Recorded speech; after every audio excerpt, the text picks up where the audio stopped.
Hey guys, माहौल जबरदस्त शानदार। सरकार composition scheme under GST chapter number 6 okay section number 10 ने कहा है कंपोजिशन स्कीम क्या होता है। सर ध्यान दीजिएगा, कंपोजिशन स्कीम गुड्स का हो या सर्विसेज का, दोनों के बारे में बात करेंगे। पहले कंपोजिशन स्कीम गुड्स वालों के लिए बात करें हम, जो नॉर्मल कंपोजिशन स्कीम है, सेक्शन नंबर 10 सबसेक्शन 1 और सबसेक्शन 2। ओके सर, अगर आपका प्रीवियस फाइनेंशियल ईयर में एग्रीगेट टर्नओवर 1.5 करोड़ या उससे कम था तो करंट फाइनेंशियल ईयर में आप एलिजिबल हो कंपोजिशन स्कीम के लिए। और अगर आपने कंपोजिशन स्कीम लिया है तो जब तक आपका aggregate turnover current financial year में 1.5 करोड़ क्रॉस नहीं होता तब तक you can remain in composition scheme subject to certain other conditions. Okay, पर ध्यान रखिएगा, अगर आप एग्रीगेट टर्नओवर की बात कर रहे हो तो ऑल इंडिया बेस पर जितनी भी आपकी ब्रांचेस है उन सब का टर्नओवर क्लब करके फिर एग्रीगेट टर्नओवर देखेंगे हम।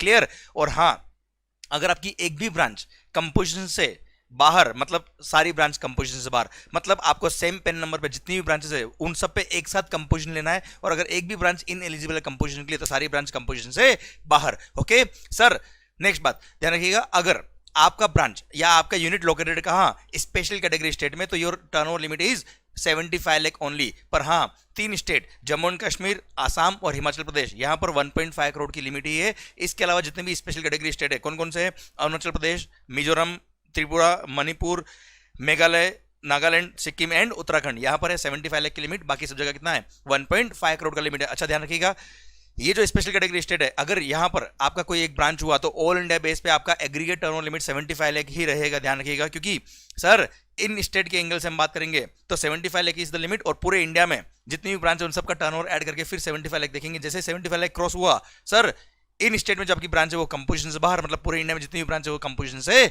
बाहर। ओके, अब सर ध्यान रखिएगा, एग्रीगेट टर्नओवर काउंट करते वक्त पूरे कंपोजिशन स्कीम के अंदर, कंपोजिशन स्कीम की बात कर रहा हूं, एग्रीगेट टर्नओवर में टैक्सेबल सप्लाई हो, एग्जाम सप्लाई हो, नॉन टैक्सेबल सप्लाई हो, इंटरस्टेट हो, इंट्रास्टेट हो, सब कुछ काउंट होता है, नो डाउट। अगर आप कंपोजिशन स्कीम की बात करें तो डेफिनेटली यहाँ पे इंटरस्टेट सप्लाई नहीं होगा, एक्सपोर्ट नहीं होगा सर, नॉन टैक्सेबल सप्लाई नहीं होंगे, वो एक अलग बात है। पर एग्रीगेट टर्नओवर की डेफिनेशन में सब कुछ आता है। पर हाँ, पॉइंट ये है कि ऑल इंडिया बेस पे जितनी भी ब्रांच है सेम पेन नंबर पे उन सबका टर्नओवर क्लब करके फिर आपको एग्रीगेट टर्नओवर देखना है। ओके, पर एक बात ध्यान रखिएगा, टैक्सेबल सप्लाई हो या एग्जाम दोनों काउंट होता है इसके अंदर। पर केवल कंपोजिशन स्कीम के लिए ध्यान रखिएगा, इंटरेस्ट, ब्याज, अगर आपने किसी को लोन दिया, एडवांसेस दिए, डिपॉजिट्स दिए, उस पर आपको इंटरेस्ट की रेवेन्यू अर्न हो रही है या डिस्काउंट अर्न हो रहा है आपको, तो सर ऐसे केस में that interest will never form part of turnover for the purpose of composition scheme. ध्यान रखना, इंटरेस्ट के अमाउंट को पूरे कंपोजिशन स्कीम चैप्टर में कहीं पे भी इंक्लूड नहीं करना है, हर जगह से एक्सक्लूड करना है। हम आगे भी बात कर लेंगे इसके बारे में। ओके सर, अब बात कर रहा हूं, अगर मान लो कोई ऐसा है जिसने नया बिजनेस शुरू किया था, ऑब्वियसली प्रीवियस फाइनेंशियल में एग्रीगेट टर्नओवर 1.5 करोड़ या उससे कम है, he is eligible for composition scheme. Okay, अगर आपको कंपोजिशन लेना है तो सबसे पहली बात, अच्छा रेट ऑफ टैक्स क्या पहले बात कर लेते हैं हम, समरी बुक के अंदर इसके लिए पहले दे रखा है रेट ऑफ टैक्स कितना है। अगर आपने कंपोजिशन स्कीम लिया है and if you are a manufacturer, तो कंपोजिशन की रेट है कितनी? 1%, 0.5% सीजीएसटी, 0.5% एसजीएसटी। अच्छा ध्यान रखना, आईजीएसटी की लायबिलिटी आएगी नहीं, क्योंकि इंटरस्टेट आउटवर्ड सप्लाई की आप कंपोजिशन से वैसे ही बाहर हो जाते हो। Okay, 0.5% CGST, 0.5% SGST. पर किसका सर? ये जो 0.5 plus 0.5, 1% of the turnover in the state और यूनियन टेरिटरी। भाई ये 1% जो है वो टैक्सेबल टर्नओवर हो या एग्जाम टर्नओवर, सबका टर्नओवर मिलाकर 1% टैक्स पे करना है। पर अगर आप एक ट्रेडर हो, तो आपको 1% जो टैक्स पे करना होता है केवल और केवल टैक्सेबल गुड्स या टैक्सेबल सर्विस जो आप सप्लाई कर रहे हो उसी का 1% टैक्स पे करना है। एग्जाम का टैक्स पे करने की जरूरत नहीं है ट्रेडिंग के केस में।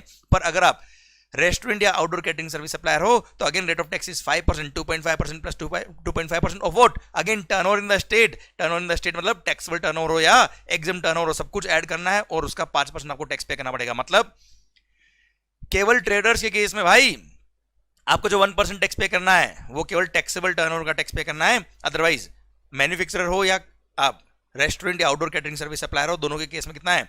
1% और 5% respectively of the entire turnover, भले एग्जाम्प्ट हो या टैक्सेबल हो। हाँ, बस यहाँ पे अगेन ध्यान रखिएगा, मैन्युफैक्चरर और रेस्टोरेंट और आउटडोर कैटरिंग सर्विस सप्लायर के लिए बोल दिया total turnover in the state का आपको 1% या 5% टैक्स पे करना है, टैक्सेबल हो या एग्जाम्प्ट हो। पर अगेन अगर आपकी इंटरेस्ट की रेवेन्यू आती है, लोन दिया, एडवांस दिया, उस पर इंटरेस्ट अर्न अगर होता है तो उस इंटरेस्ट को भी इस टर्नओवर इन द स्टेट में इंक्लूड नहीं करना है। कुल मिला के इंटरेस्ट पे टैक्स पे करने की जरूरत नहीं है। ओके, सेकंड बात, मान लो आपने करंट फाइनेंशियल में ही रजिस्ट्रेशन कराया है जीएसटी के अंदर, तो सर मान लो आपका टर्नओवर 20 लाख हुआ, उसके बाद आपने रजिस्ट्रेशन के लिए अप्लाई किया तो 20 लाख तक का टर्नओवर पे आपको टैक्स पे करने की जरूरत नहीं होती है। तो भले ही आपने कंपोजिशन स्कीम लिया है तो जो फर्स्ट 20 लाख था या आपका एग्रीगेट टर्नओवर लिमिट मान लो 40 लाख की लिमिट में आप आते हो और 40 लाख जाने के बाद आपने टर्नओवर रजिस्ट्रेशन करवाया है, तो सर फर्स्ट 40 लाख जब तक आप रजिस्टर्ड ही नहीं थे उसको हम एग्रीगेट टर्नओवर की लिमिट में तो काउंट करेंगे, पर उस अमाउंट पे टैक्स पे करने की जरूरत ऑब्वियसली नहीं होगी, क्योंकि सर उस टाइम आप रजिस्टर्ड ही नहीं थे, लायबल टू पे टैक्स नहीं थे, तो कैसे टैक्स पे करना है।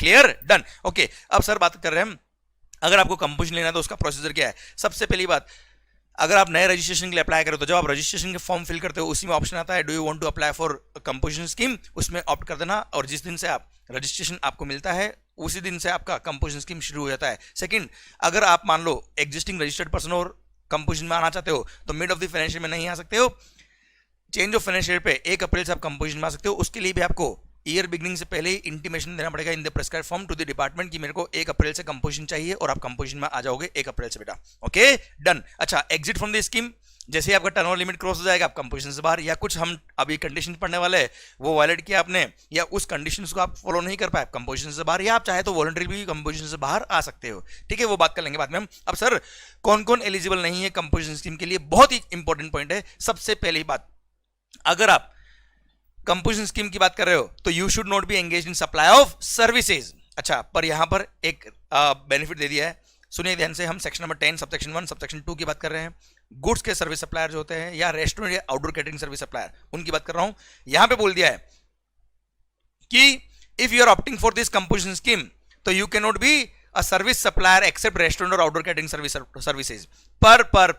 पर गवर्नमेंट ने अलाउ कर दिया 2 साल पहले कि कोई बात नहीं, अगर आपका कुछ मार्जिनल सर्विसेज है तो yes you can remain in composition scheme. अब कुछ सर्विसेज आप सप्लाई कर सकते हो अगर आप कंपोजिशन में, तो भी वो सर्विसेज का टर्नओवर लिमिट कितना दे रखा है बेटा सर, 5 लाख रुपए, या 10% of the turnover in the previous financial year, 10% of the turnover in the state in the previous financial year, और ₹5 lakh whichever is higher तक की आप करंट फाइनेंशियल में सर्विसेज सप्लाई कर सकते हो।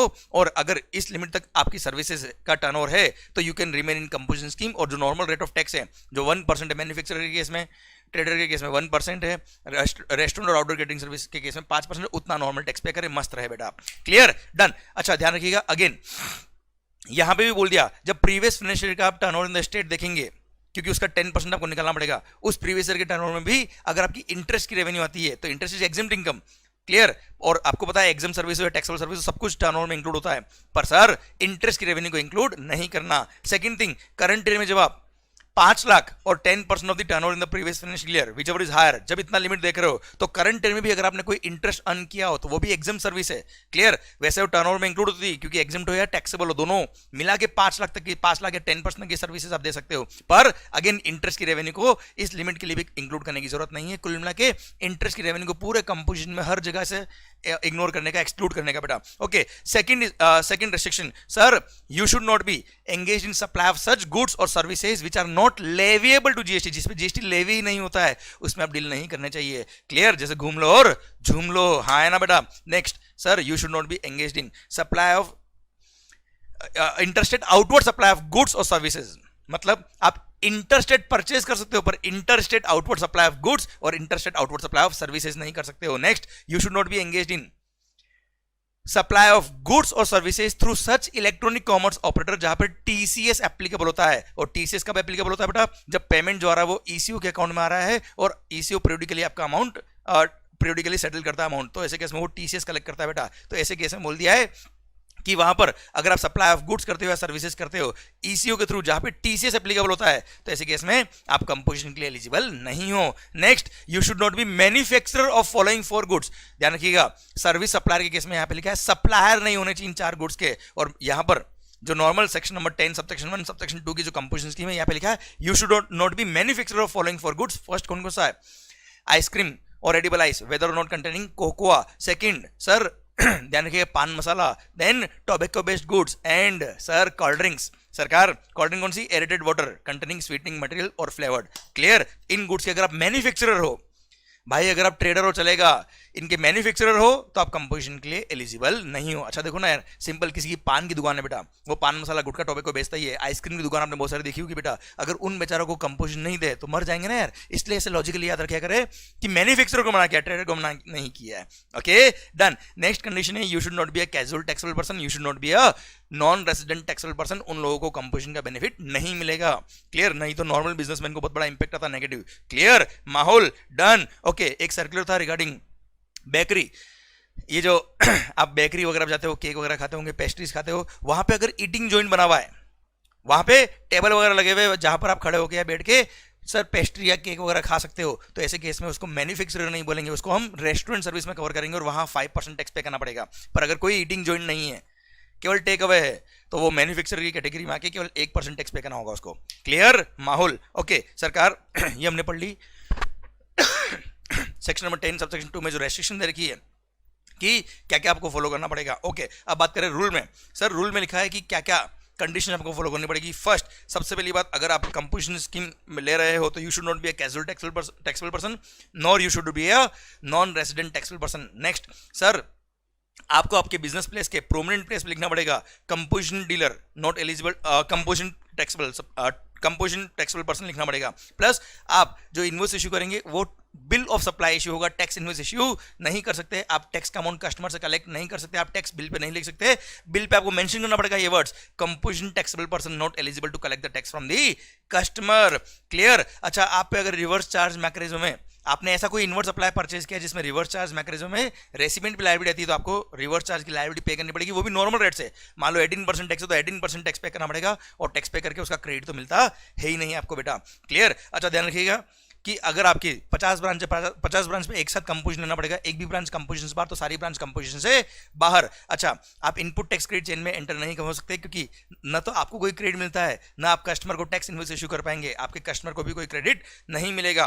क्लियर? पक्का? डन। और हाँ, अगर आप कंपोजिशन के लिए एलिजिबल नहीं हो फिर भी आपने कंपोजिशन फॉलो किया हुआ है, तो गवर्नमेंट के पास पावर है कि वो चाहे तो डिफरेंस अमाउंट ऑफ टैक्स आपसे रिकवरी करेगी along with interest, along with penalty, और सेक्शन नंबर 73, 74 का शो कॉज नोटिस इशू कर सकता है डिपार्टमेंट। ओके, अब कंपोजिशन स्कीम कब तक वैलिड रहेगी बेटा आपके लिए? सर जब तक ये जान, अरे ऐसा नहीं भाई सर, जब तक आपका एग्रीगेट टर्नओवर 75 लेके 1.5 करोड़ क्रॉस नहीं होता तब तक आप रहेंगे। सेकंड, हमने जो कंडीशन बताई, जैसे इंटरस्टेट आउटवर्ड सप्लाई नहीं होना चाहिए, ईसीयू के थ्रू सप्लाई करा जहां पर टीसीएस एप्लीकेबल होता है, अगर ये कंडीशन वैलिड हुई तो आप कंपोजिशन से बाहर, या आप वॉलंटरीली भी कंपोजिशन से बाहर जाना चाहे आप बाहर जा सकते हो, हमें कोई दिक्कत नहीं है। पर जिस दिन आप कंपोजिशन से बाहर जा रहे हो उसके विद इन 7 डेज आपको इंटीमेशन देना पड़ेगा डिपार्टमेंट को कि मैं कंपोजिशन से बाहर आ गया हूं। प्लस सर, जिस दिन आप कंपोजिशन से बाहर हुए हो उस दिन ध्यान रखिएगा, जैसे आप मान लो 14 फेब को कंपोजिशन से बाहर हुए तो 13 फरवरी को इवनिंग में क्लोजिंग स्टॉक जो होगा उसका आपको आईटीसी मिल जाएगा, जो हमने आईटीसी में पढ़ा था बेटा सेक्शन नंबर 18 में, कि सर जितना भी इनपुट स्टॉक में उसका क्रेडिट मिल जाएगा, जितना भी कैपिटल गुड्स है उसका 5% पर क्वार्टर या part of the quarter less करेंगे, remaining amount of credit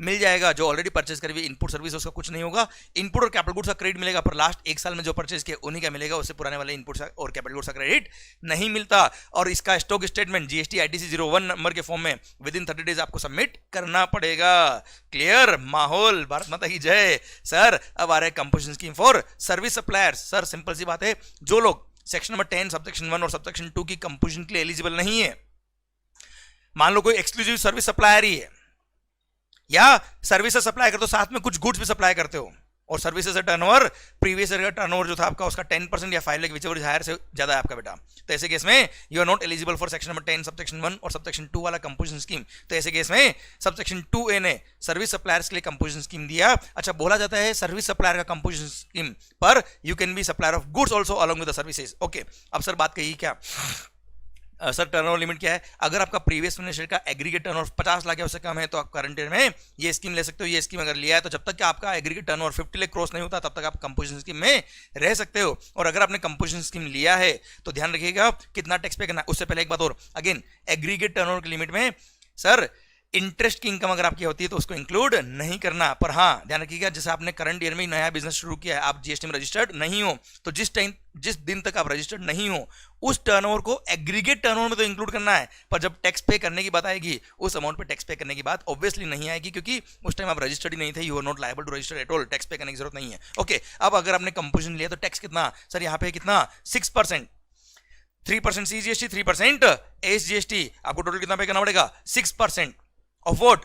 again total turnover in the state और यूनियन टेरिटरी, मतलब एंटायर टर्नओवर, भले टैक्सेबल सप्लाई हो या एग्जाम सप्लाई हो सबको ऐड करना है, भले गुड्स का हो या सर्विसेज का हो, टोटल टर्नओवर ऐड करेंगे और उसका 6% आपको टैक्स पे करना पड़ेगा irrespective of actual rate of tax. Exam to taxable कोई फर्क नहीं पड़ता, बस ध्यान रखना इंटरेस्ट की रेवेन्यू पे आपको टैक्स पे करने की जरूरत नहीं है, और जिस दिन तक आप जीएसटी में रजिस्टर्ड नहीं थे या लायबल टू रजिस्टर नहीं थे उस टर्नओवर पे ऑब्वियसली टैक्स पे करने की जरूरत नहीं है। ओके, अब कुछ कंडीशंस सर, सबसे पहली बात आप सेक्शन नंबर 10 सबसेक्शन 1 और सबसेक्शन 2 के लिए एलिजिबल नहीं होना चाहिए, तो ही स्कीम के लिए एलिजिबल हो। सर सेकंड, प्रीवियस ईयर का टर्नओवर आपका एग्रीगेट टर्नओवर 50 लाख या उससे कम होना चाहिए। करंट ईयर में जब तक आपका 50 लाख या उससे कम टर्नओवर तब तक आप रह सकते हो स्कीम के अंदर। नेक्स्ट, बाकी कंडीशन वही सेम। क्या? You should not be a casual taxable person, you should not be a non resident taxable person. आप interstate outward supply of goods और सर्विस नहीं कर सकते। आप ऐसे किसी electronic commerce operator through goods या सर्विसेज सप्लाई नहीं कर सकते जहां पर टीसीएस एप्लीकेबल होता है।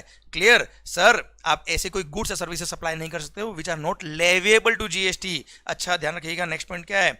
You should not be supplier of following goods और सर्विसेज। फॉलोइंग गुड्स, सर ध्यान रखना, in case of section number 10 subsection 1 और सबसेक्शन 2 ये 4 गुड्स लिखा था। You should not be a manufacturer, और यहां लिखा है you should not be engaged in supply of following 4 goods. वही आइसक्रीम विद एडिबल आइसक्रीम और एडिबल आइस।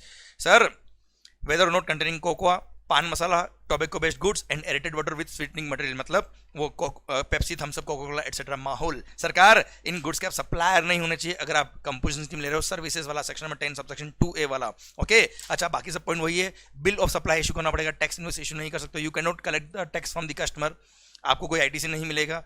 आपने कोई ऐसा इनवर्ट सप्लाई परचेज किया जिसमें रिवर्स चार्ज में आपकी लाइबिलिटी आती है, तो नॉर्मल रेट से नॉर्मल आपको टैक्स पे करना पड़ेगा, उसका क्रेडिट भी आपको नहीं मिलेगा। सेम पेन नंबर पर जितनी भी ब्रांच है इन सबका टर्नओवर ऐड करके फिर एग्रीगेट टर्नओवर देखना है। सारी ब्रांच पे एक साथ कंपोजिशन लेना है, एक भी ब्रांच कंपोजिशन से बाहर, सारी ब्रांच कंपोजिशन से बाहर। अच्छा यहाँ पर 50 लाख का टर्नओवर, भले आप स्पेशल कैटेगरी स्टेट में या कोई भी स्टेट में, कोई दिक्कत नहीं है। अच्छा एक बात और, आपको बिल पे लिखना पड़ेगा क्या? Composition taxable person not eligible to collect the tax from the customer. Prominent place of the business पे लिखना पड़ेगा कंपोजिशन टैक्सेबल पर्सन। क्लियर? समझे मेरी बात? अरे पक्का? अच्छा अगेन, अगर आप कंपोजिशन से बाहर निकलते हो तो विद इन 7 डेज इंटीमेशन देना पड़ेगा, और जितना भी इनपुट स्टॉक में होगा या कैपिटल गुड्स स्टॉक में होगा जो लास्ट 1 साल में परचेज किया होगा उसका क्रेडिट मिल जाएगा। इनपुट का पूरा क्रेडिट मिलेगा। कैपिटल गुड्स के केस में 5% पर क्वार्टर या पार्ट टू क्वार्टर लेस करेंगे, रिमेनिंग क्रेडिट आपको मिल जाएगा। और बाकी सीजीएसटी के रूल्स जो हमने पढ़े साथ में, वो सारे प्रोविजंस एब्सोल्युटली सेम है। इसी के साथ भारत माता की जय। और हाँ सर, पूरा कंपोजिशन स्कीम खत्म होता है। अब बस एक बात ध्यान रखिएगा, क्या जो यहां लिखी है, क्या लिखी sir? You can and you will. Definitely sir आप कर सकते हो और आप ही करोगे। क्लियर? सर ध्यान रखिएगा, जिंदगी के अंदर कोई भी अगर आप काम करते हो, दिल से करते हो, खुश होकर करते हो, पूरी एनर्जी से करते हो, तो भगवान भी आपका साथ देता है। ध्यान रखो बच्चों, सर जो भी आप पढ़ाई कर रहे हो, जो भी आप काम कर रहे हो, पूरी शिद्दत से करो, दिल से करो, मन लगा के करो, खुश होकर करो, मजबूरी से नहीं। क्लियर? जब तक आपके अंदर की आत्मा नहीं बोले ना कि काम करना है, अंदर की आत्मा बोलनी चाहिए यस मैं करके रहूंगा, तब जाके देखना सक्सेस आपको मिलेगी। हर्डल्स बहुत सारी आएगी, एक बार नहीं रोज आएगी। क्लियर? पर sir you can do and you will do. All the best, take care, love you बेटा, थैंक यू, टेक केयर।